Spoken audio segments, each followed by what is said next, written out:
All right, guys, this segment will be on. You have a call for heat, you're ready to start it up, but the furnace does not start. Your light will be on. I'm just going to hold this closed for a second. Now, your light will come on, showing you that you have a call for heat. All right? One of the first things, if you're induced draft motor, I'm holding this shut right now, stopped, but if it is not running, you want to check for 120 volts, your line voltage coming to feed this. This thing is a weak little motor in here. You can see with one finger I can hold it. All right, there it is. Now it's running for you. I'm going to shut this off so we can go over some of the problems.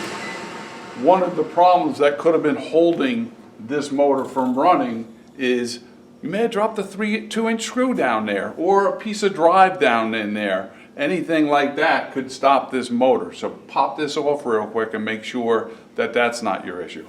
But if this is spinning like it should right now, and you know you got line voltage to it, you are going to, is there pressure, one of our faults is a pressure switch problem.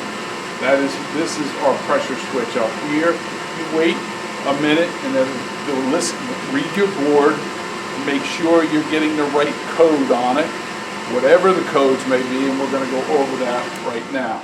Let's say you're reading a pressure switch issue. Here's your pressure switch again up here. One of the most probable causes, this could be kinked, this could be off of your pressure switch, or a lot of times in shipping and in just storage, spiders will get in here, this little port, and make a nest. Take a little piece of thermostat wire, ream that out, make sure that's clear, blow this pilot, your pressure tube hose out, put it all back together again, and make sure that's clear from your inducer motor fan blade here. Next, on your pressure switch, you can go and make sure these wires are connected properly. If one of those wires fell off, it's going to throw a pressure switch error code on you. Easily replace it and you can have it up and going again. One other thing you can do, I'll power this up to show you, you can see if you got 24 volts. Go to ground and one side of the pressure switch, you'll have 24. If it's working properly, you'll have 24 volts coming across it. Now, you may have already cleared your problem by your pressure switch hose. After that, that's your basics for your inducer motor. Is the motor running? Do I have voltage to it? Is my ports clear? Do I have anything back in the wheel of the blower? Other than that, our next probable cause for you guys to see is your rollout tripped, and you'll get a rollout error code on it. Most of the time, here's our rollouts on this particular furnace, guys, but a lot of times they're on the top of this burner box, and we have seen accidentally as you're coming in with your gas pipe either on this side or this side, the pipe falls and will break this switch or will break this wire coming into there. Easily repair, make a new stake on it, put it together. If that's not it, then check. You're right in here, you can see this. This happens to be a black. All these switches are manually reset switches. They're either going to be a black, a red, a white, a gray little button. You can put your finger right in there and manually reset it. There's 2 on this furnace. There can be as many as 4 depending on the size of the furnace. They could be here, up top, or on the sides. Make sure you look them all, reset them. All right? That is the most probable cause for those. You can manually set it. After that, our next case is our high limit switch. Our high limit on this particular furnace is right here. Sometimes it's behind the gas valve, tough to get to.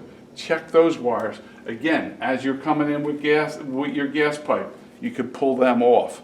We've seen it many times going out there as in the service department, and you guys see it as well.